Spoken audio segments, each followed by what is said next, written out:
Hi friends, good morning everyone. आज सकाळे बापा गोटे बेल नहीं कि आसिले तो कहले कि पणा कर दियो पीदबा समस्ते। तो मु बेल पणा करिया को पळे आसली। से अल्प टिके लुण आ चीनी दे पणा करली। चैत मासरे कहते बेल पणा खाइले देह पाई भल, से आम टे नुआ हो गलु। आपण मैंने भी कि बेल पणा चैत्र मासरे खाई कमेंट रे जनइबे। आउ तापरे पणा कर सारा पर मु आसीगली सूर्यांश से कौन कहूँ शुणु। थोड़ा सा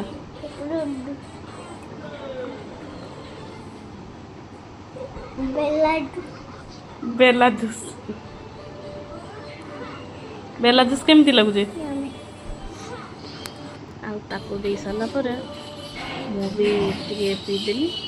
आउे मु मोर काम करने पलि आस। तो आपण मैंने माछ को कि माछ कहते तार नाम कमेंट रे जनइबे। आमे तो या चांदी बाहल कहू। तापरे माछ रोषे करने पलि आस। हल्का जीरा टिके देदेली।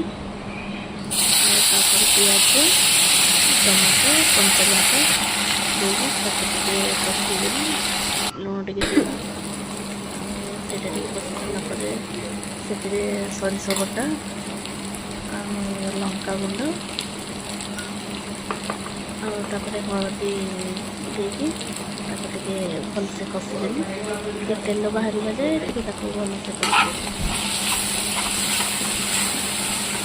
मसलाटा कषि सारापर से आलू पकईदेली। आलूटा देकी किसी टाइम ताको कषिली कहीं किसी टाइम न कषिले तो कंचाड़िया रही ना, से हल्का टे कषिदेवी पानी देदे। सबुठ सिंपल रोषेई आईटा देहपाई भी भल। बेसी मसलायुक्त खाइबा नुह तो यहाँ देहपाई बहुत भल। एमती रोषेई करी खाइले आजिकल तो एमती माने नॉर्मल रोषेई करी खाइबा को डॉक्टर माने कहउछन्ति। बेसी मसलायुक्त खाद्य भी सब बेले खाइबा तो ठीक नुह ना, बेले बधे एमती खाइबा भी दरकार। तापर एबे देखंतु तरकारी मोर हो गलानी। आलू भी सीझी गलानी। से माछ पकई देकी आउ टिके ताको ढांकुनी देदेली।